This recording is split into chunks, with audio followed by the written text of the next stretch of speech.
হৃদয়ের জানালাটা খুলে দাও না, হৃদয়ের জানালাটা খুলে দাও না। প্রভু ডাকে কেন সাড়া দাও না।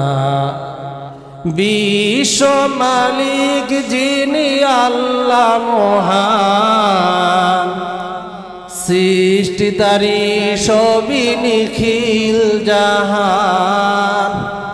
বিশ্ব মালিক যিনি আল্লাহ মহান, সৃষ্টি তারি সবই নিখিল জাহান। তবু কেন তার ডাকে,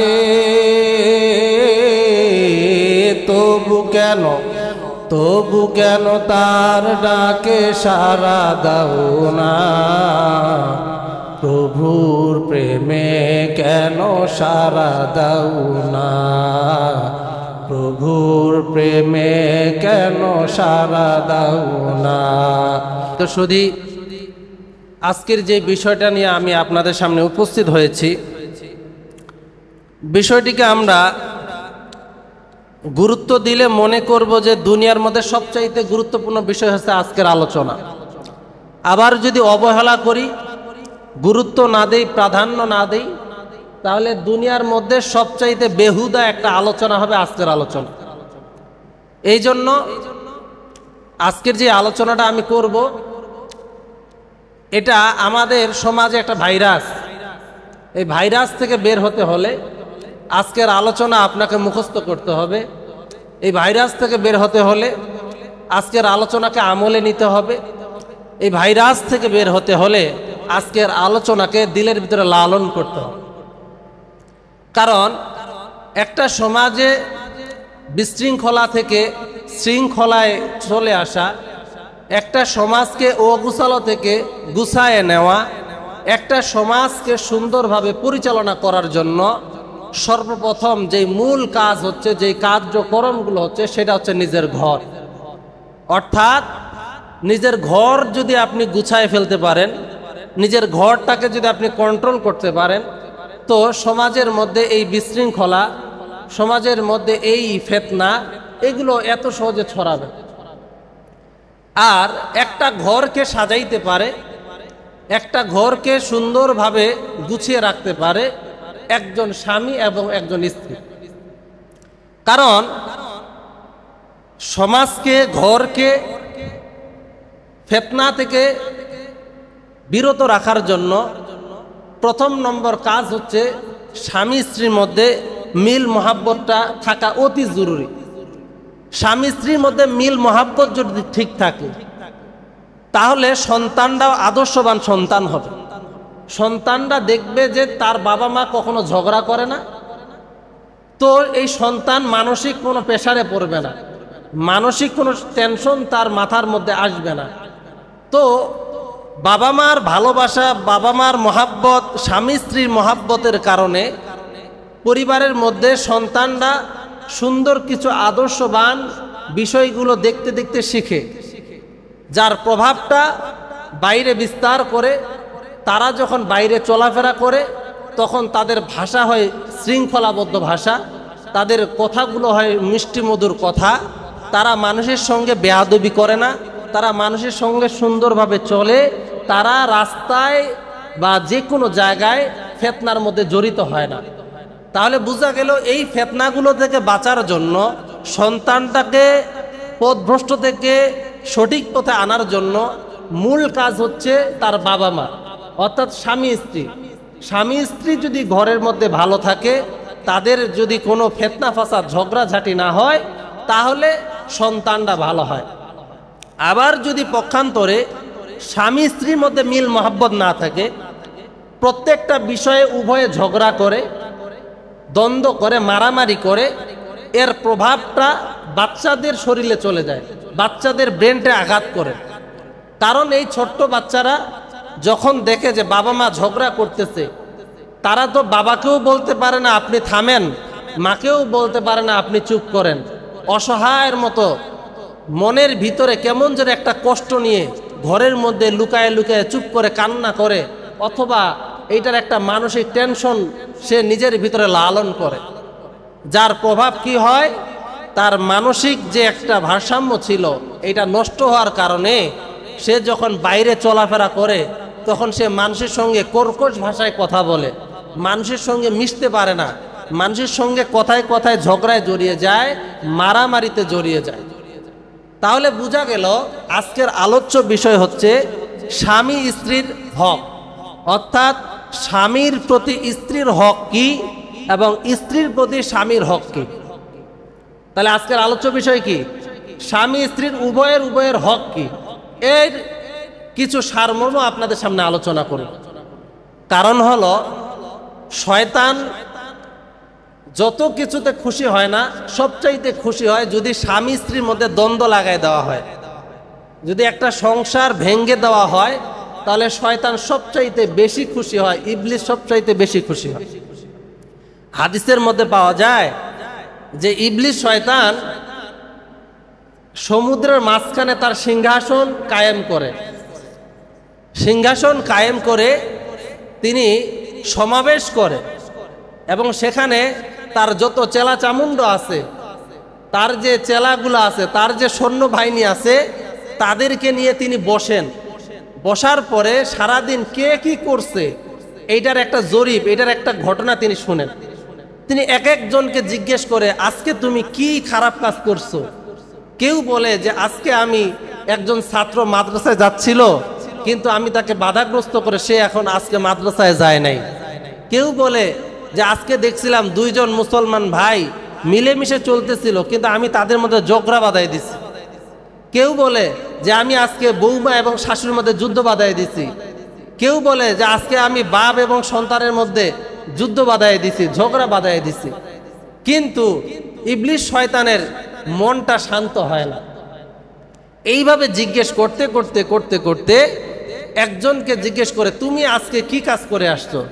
তো এই একজন চেলা বলে যে জনাব, আজকে আমি স্বামী স্ত্রীর মধ্যে এমন ঝগড়া বাঁধাই দিছি যে উভয়ের বিচ্ছেদ হয়ে গেছে, সংসার ছিন্ন হয়ে গেছে।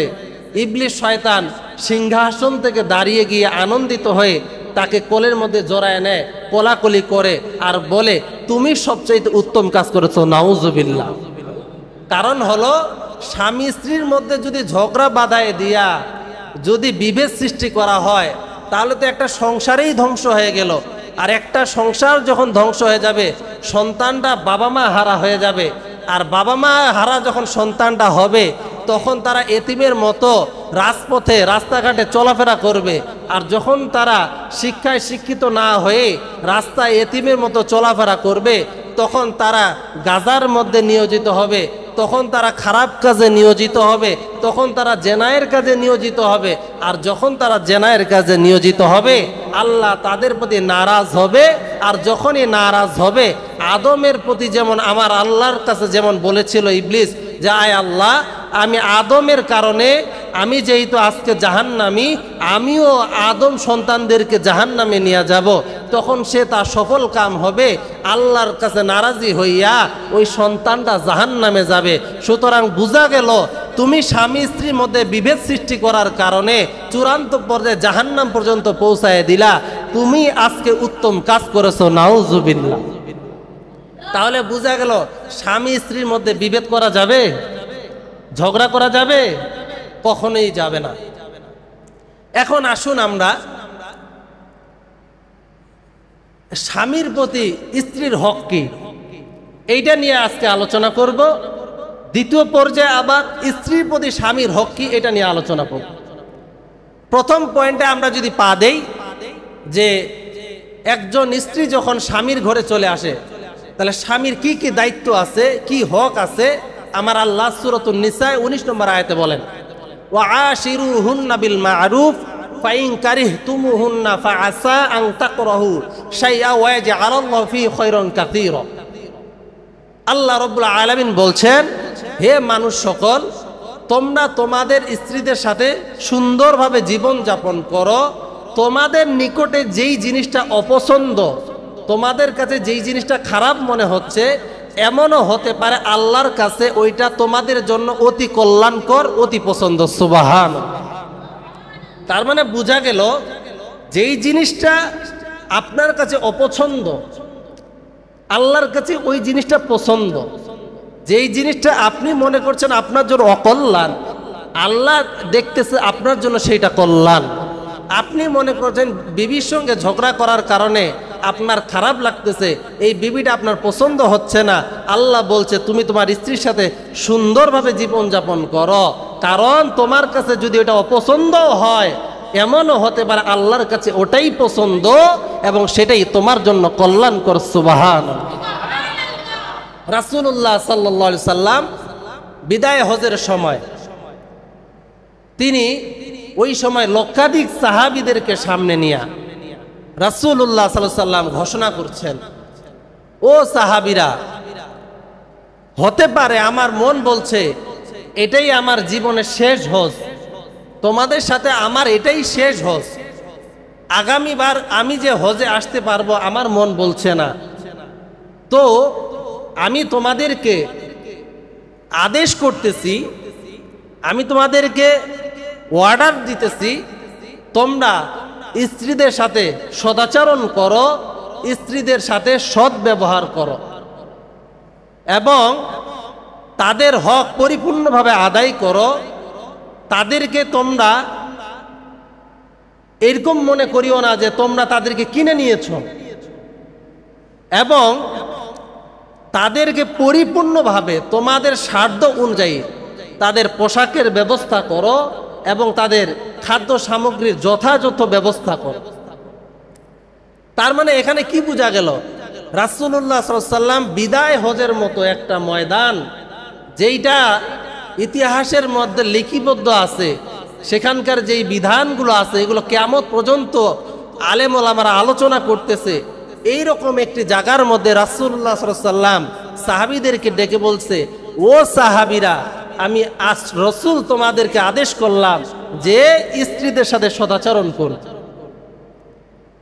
এবং এটাও রাসূলুল্লাহ সাল্লাল্লাহু আলাইহি সাল্লাম বলছে তোমরা স্ত্রীদেরকে কখনো প্রহার করবে না, কখনো কষ্ট দিবে না, কারণ তারা সব কিছু ছেড়ে তোমাদের কাছে চলে আসছে। আপনি একটু চিন্তা করেন, যেই বাবা মাটা একটা সন্তানরে 18 বছর অথবা 15 বছর অথবা 22 বছর পর্যন্ত লালন পালন করলো, করার পরে সারা জীবনের জন্য আপনার হাতে তুলে দিল, এই মেয়েটা বাবা মার মহাব্বত, আত্মীয় স্বজনের মহাব্বত সব কিছু ত্যাগ করে আপনার ঘরে চলে আসলো, আসার পরে সে কি হয়ে গেল? বাদী হয়ে গেল। কেমন বাদী? এখন সে যে বাবার বাড়ি যাবে তো আপনার অনুমতি ছাড়া যাইতে পারে না। আবার 1 মাস পরে যদি বলে যে আমি বাবার বাড়ি যাব, তো আপনি তার উপরে কঠোরতা চাপায় দেন, আপনি এমন একটা ভাব করেন যে স্ত্রী ভয় আপনাকে বলতেই পারে না যে আমারও ওই বাবার চেহারাটা দেখতে মন চায়, আমার মায়ের চেহারাটা দেখতে মন চায়, আমার বোনের, আমার ভাইয়ের চেহারাটা দেখতে মন চায়, আমার আত্মীয় স্বজনের চেহারাটা দেখতে মন চায়। আপনার কাছে সারা জীবনের জন্য একজন চলে আসলো, আর আপনি এই সামান্য স্যাক্রিফাইস তাকে করতে পারতেছেন না, আপনি তাকে গোলাম বানায় ফেলেন, আপনি তাকে কি করেন? পর্যায়ক্রমে নির্যাতন করেন। কিন্তু না না, রাসূলুল্লাহ সাল্লাল্লাহু আলাইহি সাল্লাম এটা কখনোই পছন্দ করে না। যদি এটা আপনার ক্ষেত্রে হইতো, যদি বিধানটা এমন লেখা হইতো যে স্বামী সকল কিছু ত্যাগ কইরা, বাবা মা আত্মীয় স্বজন জমি জমা সব কিছু ত্যাগ কইরা মেয়ের বাসায় স্ত্রীর বাসায় গিয়া থাকবে এবং স্ত্রীর অনুমতি ছাড়া কখনো বাপের বাড়ি আসতে পারবে না, তখন আপনার কেমন লাগতো? একটু চিন্তা করুন। এগুলো হচ্ছে মানে শুধু কথা নয়, এগুলো আপনার মাথার মধ্যে ঢুকাতে হবে যে এটা আসলেই আমাদের কি করা উচিত, আসলেই কি তাদেরকে ছাড় দেওয়া উচিত না তাদের উপরে কঠোরতা করা উচিত? না না, কখনোই কঠোরতা করা উচিত নয়। কারণ রাসূলুল্লাহ সাল্লাল্লাহু আলাইহি সাল্লাম বলছেন যে মেয়েরা হলো পাঁজরের হাড়ের মতো। পাঁজরের হাড়টা যেমন বাঁকা, এই বাঁকা হাড়কে যদি আপনি বেশি সোজা করতে চান তাহলে ভেঙে যাবে। এই জন্য রাসূলুল্লাহ সাল্লাল্লাহু আলাইহি সাল্লাম বলছেন যে এই পাঁজরের মতো হাড়ওয়ালা নারীটারে তোমরা যত্ন করো, তাদের সাথে বুঝে চলাফেরা করো। যখনই আপনি এই মাইন্ড নিয়ে চলবেন তো আশা করা যায় ওই সংসারের মধ্যে কখনো ঝগড়াই হবে না। কথা বলুন ঠিক কিনা? এইটা একেবারে বাস্তব কথা। কিন্তু এর মূল কারণ কি জানেন? আমাদের সমাজে যে ঝগড়া লাগে স্বামী স্ত্রীর মধ্যে, এর মূল কারণ হচ্ছে স্ত্রীও চায় আমার হক আদায় করো, স্বামীও চায় আমার হক আদায় করো। কিন্তু স্ত্রীও কখনো এই কথা বলে না যে আমি স্বামীর হকটা আদায় করি, আবার স্বামীও কখনো এই চিন্তা করে না আমি স্ত্রীর হকটা আদায় করি। মানে প্রত্যেকে নিজের হক নিয়ে ব্যস্ত। কিন্তু যখনই আপনি অন্যের হক নিয়ে চিন্তা করতেন যে আমি তার হকটা আদায় করি, আর স্ত্রীও যখন চিন্তা করত আমি তার হকটা আদায় করি, তো তখন দেখা যাইতো আপনি হক চাওয়ার আগেই আপনার হক আদায় হয়ে যাইত। এই জন্য রাসূলুল্লাহ সাল্লাল্লাহু আলাইহি ওয়াসাল্লাম বলেন যে নারীরা যেহেতু পাঁজরের হাড়ের মতো বাঁকা, তারা একটু এলোমেলোভাবে চলে, তাদের একটু পেশগুজ বেশি, তাদেরকে একটু যত্ন করতে হবে। তারা যদি কখনো আপনাদের অবাধ্য হয় তখনও রাসূলুল্লাহ সাল্লাল্লাহু আলাইহি ওয়াসাল্লামের দিক নির্দেশনা আছে, কোরআনের আয়াতের দিক নির্দেশনা আছে এমন যে কোনো স্ত্রী যদি অবাধ্য হয়, স্বামীর কথা না শুনে, তাহলে তিনটা পন্থা অবলম্বন করতে হবে। কয়টা? তিনটা রাস্তা অবলম্বন করতে হবে। এই অবাধ্যওয়ালা নারীটা, এই কথা না শুননেওয়ালা নারীটা সোজা একবার সুতার মতো আপনার কথা বাধ্য মানতে হবে। তার এক নম্বর হলো, যখনই আপনার স্ত্রী আপনার অবাধ্য হবে, প্রথমে তাকে বুঝাবেন, তাকে কাছে ডেকে বুঝাবেন। এখানেও আমরা একটা ভুল করি। আপনি বুঝান কথা শাশুড়ির সামনে, আপনি বুঝান শ্বশুরের সামনে, আপনি বুঝান ননদের সামনে, আপনি তাকে বুঝান। বুঝাইতে গিয়ে এমনটা হয় আপনি তাকে তাদের সামনে ছোট করেন, যার কারণে এই বাঁকাটা আরো বাঁকা হয়েছে, এটা আর আপনার সোজা করতে পারেন। কিন্তু না, আপনি সারাদিন যখন দেখতেছেন আপনার স্ত্রী তাদের সাথে খুব খারাপ আচরণ করতেছে, আপনার কথা মানে না, তখন আপনি রাতের আধারে আপনার স্ত্রীকে কাছে বসাইয়া সুন্দর করে বুঝাবেন যে দেখো, তারাও তো আমার বাবা মা, তাদেরকেও তো আমি কিছু বলতে পারবো না। তোমার দিকে লক্ষ্য করে যদি তাদেরকে বলি, তারা কষ্ট পাবে, তারা বদদুয়া দিলে আমাদের সংসার ধ্বংস হয়ে যাবে।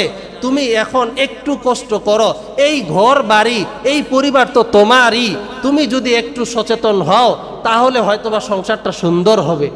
আপনি এইভাবে ঘরের মধ্যে নিয়ে যখন বুঝাবেন, তো আল্লাহর রসুল যেহেতু এই কথা বলেছেন, পরের আয়াত যেহেতু নাজিল হয়েছে, অবশ্যই অবশ্যই ওই মহিলাটা অবাধ্য থেকে বাধ্য হইতে বাধ্য হবে। কথা বলুন ঠিক কিনা? এই পন্থাও যখন আপনার কাজ করবে না, পরের আয়াত বলছে দ্বিতীয় নম্বর রাস্তা আপনি অবলম্বন করবেন, ওই নারীকে অর্থাৎ আপনার স্ত্রীর বিছানাটাকে আলাদা করে দিবেন। বিছানা আলাদা করার দ্বারা উদ্দেশ্য কি? আপনি উদাহরণস্বরূপ বুঝেন, ছোট্ট বাচ্চা খুব মিষ্টি পছন্দ করে, এখন তার চোখের সামনে থেকে যদি আপনি মিষ্টি নিয়ে যান, তাহলে সে কিছুক্ষণ পরে ভুলে যাবে, মিষ্টির প্রতি তার আগ্রহ থাকবে না। কিন্তু তার সামনে মিষ্টির টপলাটা রেখে দিবেন, মিষ্টিগুলো দেখা যাবে, রসগোল্লাগুলো দেখা যাবে, কিন্তু তাকে খেতে দিবেন না, তাহলে কিন্তু তার মনটা ছটফট করবে। তো বিছানা আলাদা দ্বারা উদ্দেশ্য হলো, আপনি একই ঘরে আপনার শয়নের রাস্তাটা পৃথক করবেন, তাকে আলাদা বিছানায় রাখবেন, আপনিও আলাদা বিছানায় ঘুমাবেন। তাহলে ওই মিষ্টির টোপলা যেমন আকর্ষণ করে, ওই স্ত্রীও আপনার দিকে আকর্ষিত হইয়া আপনার অবাধ্য থেকে বাধ্য হইতে বাধ্য হবে। সুবহানাল্লাহ। যখন আপনার এই দ্বিতীয় রাস্তাটাও কাজে আসবে না, তৃতীয় নম্বর রাস্তা রাসূলুল্লাহ সাল্লাল্লাহু আলাইহি ওয়াসাল্লামও বলেন, আল্লাহর কিতাবের মধ্যেও পাওয়া যায়, তখন আপনি মৃদু আঘাত করবেন, প্রহার করবেন। কেমন প্রহার করবেন জানেননি? যে এমন প্রহার করবেন শরীরের মধ্যে কোনো দাগই যেন না পড়ে। কিন্তু আমার তো মনে হয় পুরা বাংলাদেশ, পুরা বিশ্বের মধ্যে কোনো স্বামী যদি স্ত্রীর মধ্যে প্রহার করে, আমার মনে হয় না যে দাগ ছাড়া আছে। মনে হয় যে এটা তার শত্রু, যত বেশি পিটাবে তত মনে হয় বেশি স্বাদ। স্ত্রীকে এমনভাবে আমরা প্রহার করি যে দেখা যায় এই স্ত্রী 6 দিন 7 দিন 1 সপ্তাহ পর্যন্ত বিছানা থেকে উঠতেই পারে না। কোন স্বামী তো রাগের মাথায় ওই স্ত্রীকে জবাইও করে দেয়। আছে কিনা? নেই? সমাজে এরকম নাই? কিন্তু আল্লাহর আয়াত বলছে আপনি আয়াতকে লঙ্ঘন করতেছেন, কোরআনের বিধানকে আপনি লঙ্ঘন করছেন। কোরআনের বিধান বলছে, আয়াত বলছে আপনি নারীকে প্রহার করতে পারবেন কতটুকু, এমন প্রহার করবেন যেন স্ত্রীর গায়ে ওই মায়ের আচর না আসে, কোনো চিহ্ন না পাওয়া যায়।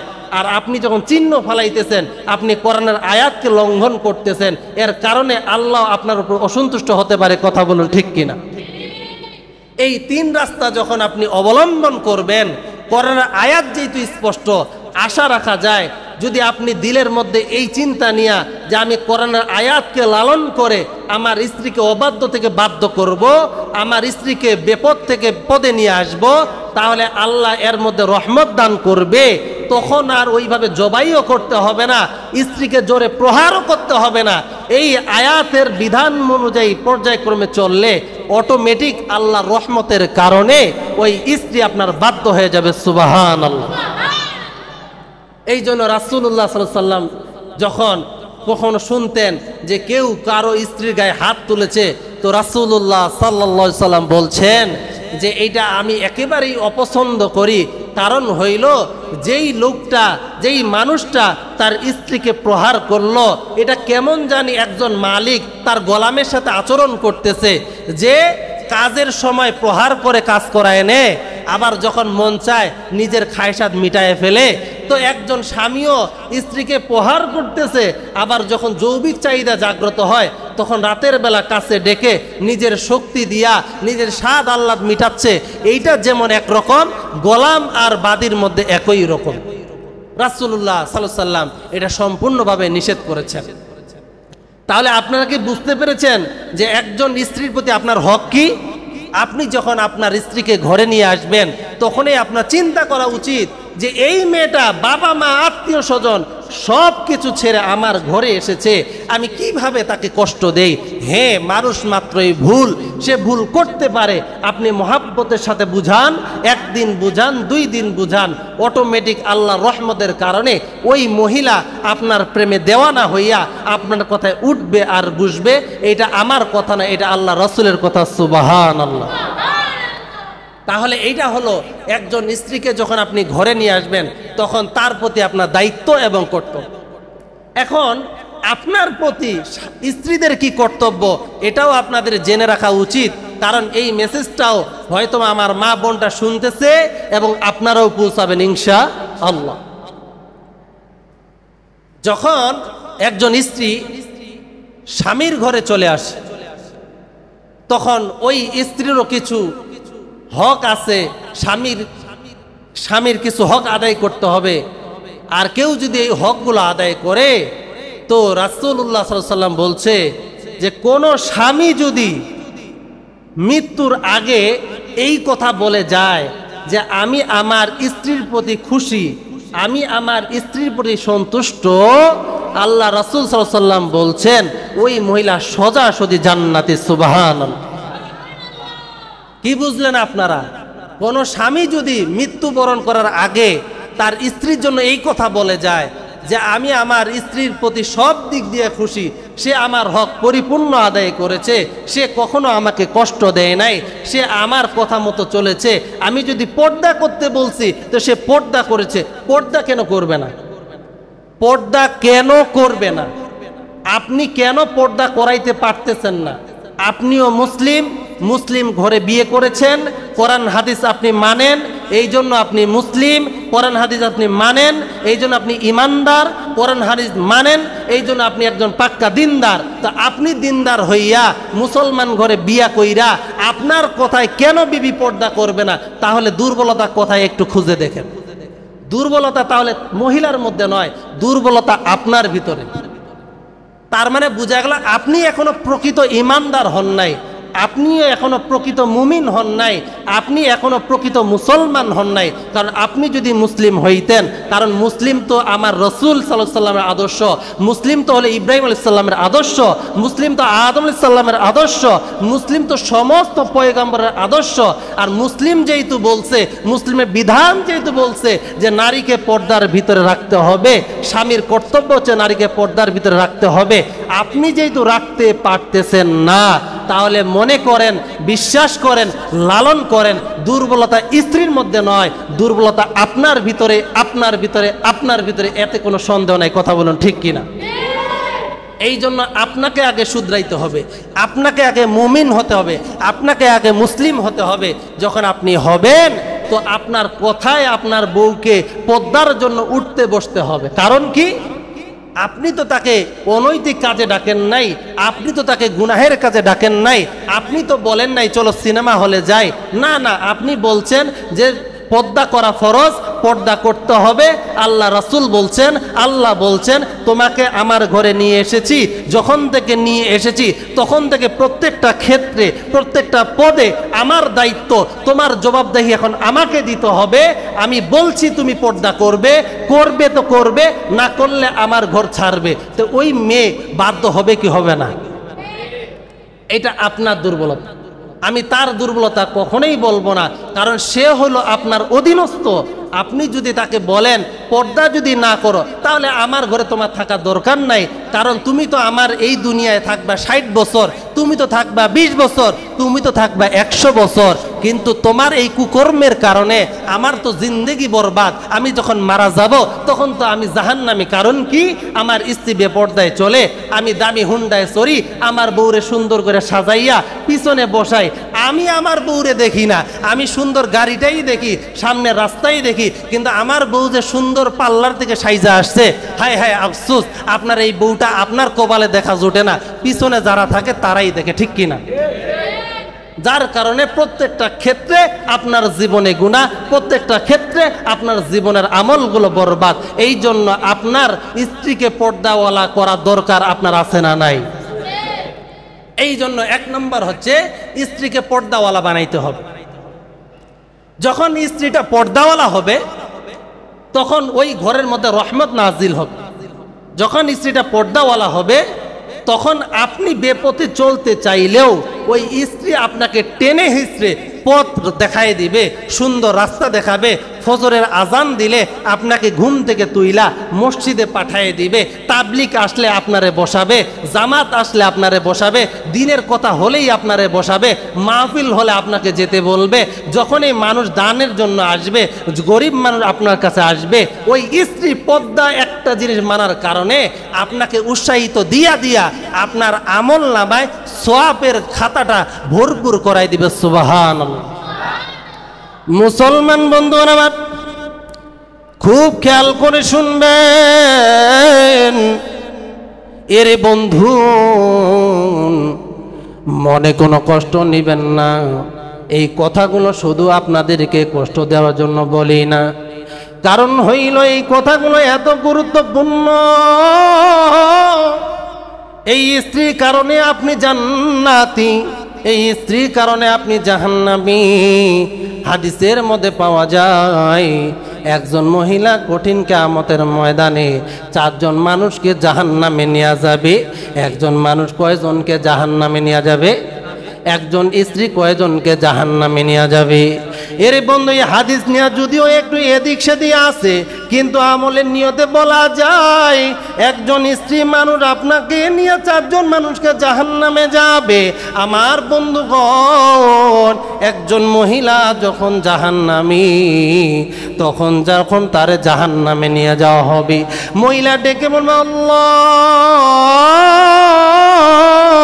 আমি একাই জাহান্নামে যাব না। আল্লাহ ডেকে বলে বান্দি, তুমি কেন একাই জাহান্নামে যাবা না? মহিলা ডেকে বলে আল্লাহ, আমি 4 জন মানুষকে জাহান্নামে নিয়ে যাব। আল্লাহ ডেকে বলে মহিলা, তুমি 1 নাম্বার করে জাহান্নামে নিয়ে যাইবা। মহিলা ডেকে বলে আল্লাহ, আমি 1 নম্বর জাহান্নামে নিয়ে যাব আমার বাবাকে। আল্লাহ রাব্বুল আলামিন ডেকে বলে মহিলা, তুমি কেন তোমার বাবাকে জাহান্নামে নিয়ে যাবা? মহিলা ডেকে বলে আল্লাহ, আমি যখন জন্মগ্রহণ করেছি স্বামীর ঘরে যাওয়া পর্যন্ত দায়িত্ব ছিল আমার বাবার।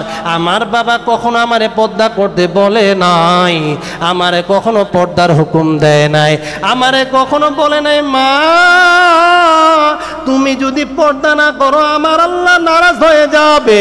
ও মা, তোমার অঙ্গ প্রত্যঙ্গ যদি পুরুষে দেখে আমার আল্লাহ আমাকে পাকড়াও করবে। মারি, তুমি যদি পর্দা না করো আমার আল্লাহ বেজার হইয়া, তোমাকে এত কষ্ট করে লালন পালন করেছি, তোমাকে আগুনে জ্বালাবে। ও মা, আমি সহ্য করতে পারবো না। মারে, আমি তোমার জন্য বোরকা কিনে দিলাম, এই বোরকা পইরা তুমি কলেজে যাইবা, এই বোরকা পইরা তুমি স্কুলে যাইবা, এই বোরকা পরিয়া তুমি বিয়ের অনুষ্ঠানে যাইবা। ও মা, ও মা, তুমি পর্দা ছাড়া কখনো চলবা না, নামাজ ছাড়া কখনো চলবা না, রোজা ছাড়া কখনো চলবা না। আল্লাহ গো, আমার বাবা কখনো আমাকে এই কথা বলে নাই। আয় আল্লাহ, আমার আল্লাহ যদি আমার এই কথা বলতো তাহলে আমি তো পর্দা করতাম, যেহেতু বলে নাই আমি আমলও করি নাই, এই কারণে আমি তার কারণে জাহান্নামী। আজকে তাকে জাহান্নামে না নেওয়া পর্যন্ত আমি জান্নাতে যাব না, আমি জাহান্নামে যাব না। আল্লাহ রাব্বুল আলামিন ফেরেশতাদের মাধ্যমে দেখাই দিবে ওই জায়গায় তার বাবা। এইবার মহিলা বাবাকে ডেকে বলে, আব্বু তুমি আগে জাহান্নামে যাইবা, তোমার ঘাড়ে পাড়া দিয়া আমিও জাহান্নামে যাব। এইবার বাবার আমল থাকার পরেও মেয়েকে পর্দার কারণে না নেওয়ার কারণে বাবাকে জাহান্নামে দেওয়া হবে। এইবার আল্লাহ রাব্বুল আলামিন ডেকে বলে, মহিলা দ্বিতীয় নম্বর তুমি কাকে জাহান্নামে নিবা? মহিলা ডেকে বলে, আল্লাহ দ্বিতীয় নম্বর আমি জাহান্নামে নিব আমার বড় ভাইকে, আমার ভাইকে আমি জাহান্নামে নিব। আল্লাহ রাব্বুল আলামিন তার ভাইয়ের সঙ্গে মোলাকাত করাই দিবে, ডেকে বলে, ভাই আজকে আপনাকে জাহান্নামে না নেওয়া পর্যন্ত আমি জাহান্নামে যাব না। বড় ভাই ডেকে বলে, বোন রে, দুনিয়ার জমিনে বাবা যখন মারা গেছে, বাবা মারা যাওয়ার পর এর অভিভাবক হিসেবে আমি ছিলাম, তোমার টাকার অভাব পড়ে নাই, খাওয়ার অভাব পড়ে নাই, কাপড় চোপড়ের অভাব পড়ে নাই, আজকে কেন আমাকে জাহান্নামে নিবা?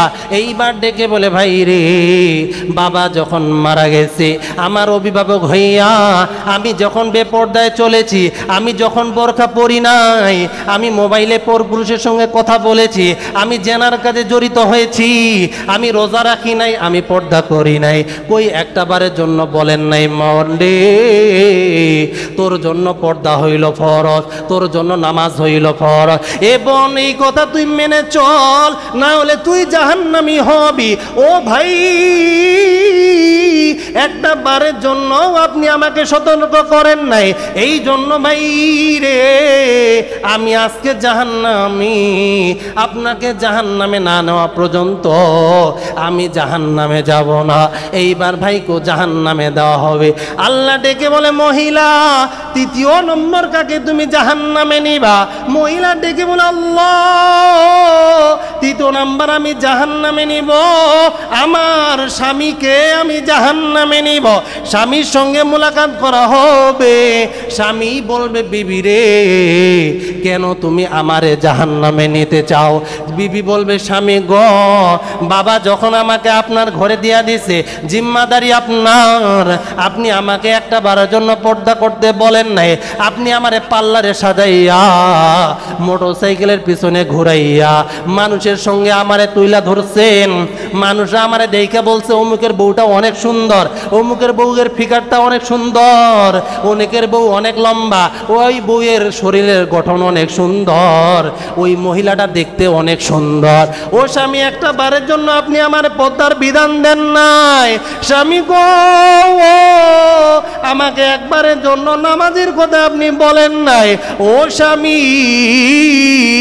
আজকে আমি জাহান্নামী, আপনাকে জাহান্নামে না নেওয়া পর্যন্ত আমি জাহান্নামে যাব না।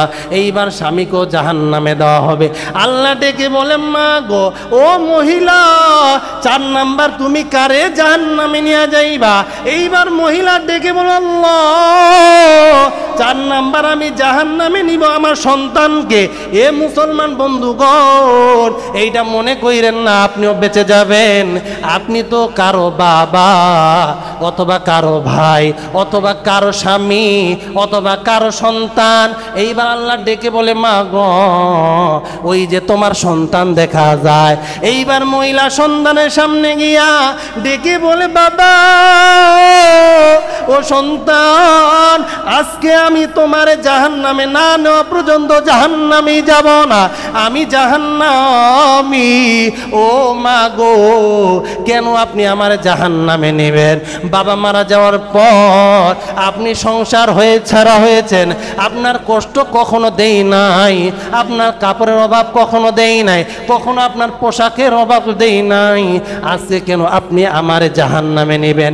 এইবার মা ডেকে বলে, সন্তান, তোমার বাবা যখন মারা গিয়েছে আমাকে একবারের জন্য বলো নাই, মা রে, তুমি যদি পর্দা না করো আমার আল্লাহ আমাকে পাকড়াও করবে, কারণ আমি এখন আপনার অভিভাবক। আপনি যদি নামাজ না পড়েন, আপনি যদি রোজা না রাখেন, আপনি যদি পর্দার ভিতরে না থাকেন, আপনি ধরা খেয়ে যাবেন, আপনি জাহান্নামের আগুনে জ্বলবেন।